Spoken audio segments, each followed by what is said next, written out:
ያገለገለ ይመታኝ እንደው ማን ታሪክ ልንገርሽ እሺ ንገረኝ እሺ ገንዘብ ሰርቅ ነበር እውነት ነው ከልያ በጣም በቃ ፊልም ወዳለው ሲኒማ ቤት በቃ ምንም አስቤዛ የቤቱ የሚቀረኝ የለም በቃ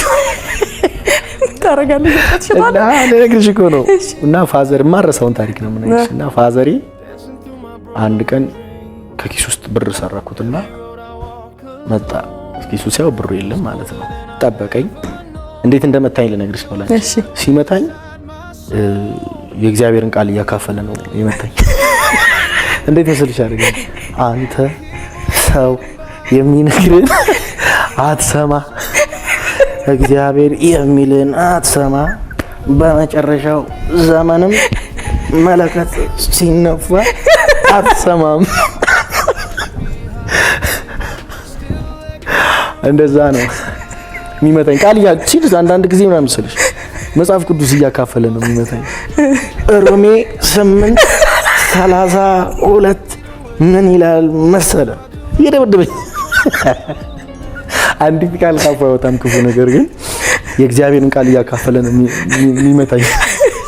እንደዚህ ደግሞ ሰምቻለሁ እና ግቻ ልጅነቴ በእግዚአብሔር ቃል ሳላቀው የታጠረ ኢቭን እንዳልኩሽ ምንም ሲልኝ በቃ በቃል ነው ቃል ነው በቃ ሁሉ ነገር ቃል የእግዚአብሔርን ቃል ነው ሼር የሚያደርገንና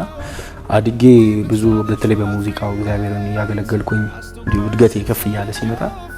ብዙ ኦፖርቹኒቲዎች ነበሩ ወደኔ ያቆመኝ መንፈሳዊ ብስለቴ ሳይሆን በቃ አባቴ በቃ እንዳይሞትብኝ ብዬ ነው በእውነት ነው ማለት በቃ ይሞታል እላለሁ እሱ በቃ ይሞትብኛል ለአባቴ ስል ነው የቆየሁት ቸርች ውስጥ ምንም አላውቅም ምንም መንፈሳዊ ነገር አላውቅም ግን ስቆይ እግዚአብሔር በቃ ይመራኝ መንፈስ ቅዱስ ይመራኝ ጀመረ ሰዎች መልካም ሰዎች ይሰጠኝ ጀመረ ቃሉን መረዳት ጀመርኩኝ ውስጡ ፍቅሩ በውስጤ ያደገ እንደዛ እየሆነ መጣና እኔ እንደውም ዛሬ መቆሜ ሚስጥሩ በልጅነት የተካፈልኩት ቃል ነው እንጂ ወደዛኛው ዓለም የሚያስኬድ በሮች በተከፈቱልኝ ጊዜ እንዲሁ ጌታ አሁን ባለኝ አሁን እንደዚህ አይነት በሮች ወደኔ ቢመጡ ኦፍ ኮርስ ጌታን አውቃለሁ ቃል አውቃለሁ የእግዚአብሔርን ቃል በደንብ ውስጤ አለ ዲፌንድ ማድረግ እችላለሁ ግን በዛ እድሜ እንደዚህ አይነት መንፈሳዊ ነገር አልነበረኝምና አባቴ የዘራብኝ ዘር ውስጤ የነበረው ነገር አትርፎኛል ነው ይሄን ይመስላል ያን 400 ሺህ ብር አልፈልግም ያልከውስ 500 ሺህ ነው እሺ ኢየሱስ ያው ዘፈን እንድትዘፈን ምናምን ተፈልጎ ነው አዎ ሰውየውን አላውቀውም እሺ እና በጣም ሀብታም ሰው ያው የታወቀ ሰው ነው በከተማው የሚያውቁታል ብዙዎች ሲዘምር ሰምቶኝ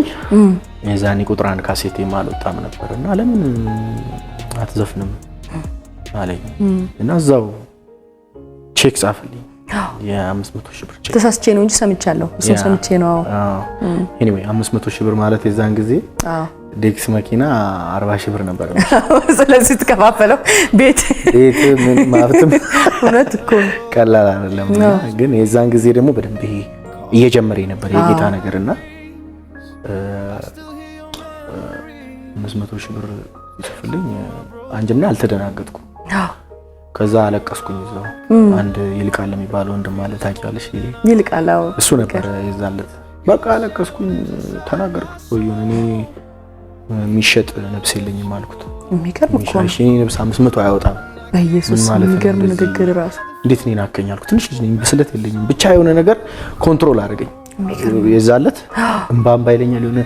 አላቆም ለካ መንፈስ ቅዱስ አሁን ሲገባኝ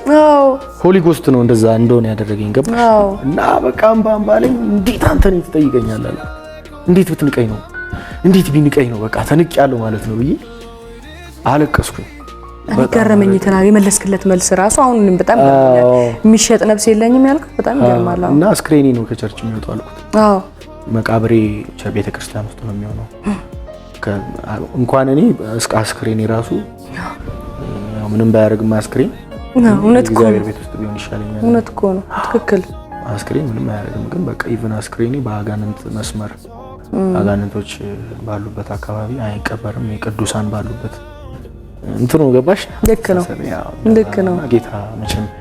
አንዳንዴ ይመጣብሻል መንፈሱ። እውነት እኮ ነው። እውቀትም ሳይኖርሽ ማቹሪቲም ሳይኖርሽ ግን የእግዚአብሔር መንፈስ መጥቶ በቃ ያስወጣሻል። አልጠበቅሽው መስመር ነጥቆ ያወጣሻል። በቃ እኔ ይገርመኛል። አሁን ያን እንዴት አለፍኩት? ሄድዬ በጣም ከባድ እኮ እውነት እኮ ነው። ጫማ ማረገው የለኝም እኮ ይዛን። አዎ የምለብሰው ልብስ የለኝም። ምስኪን በጣም ይጠቅመኝ ነበር። እውነት ነው። ግን እንዴት አሳለፍኩኝ? ይገርመኛል። እውነት ነው።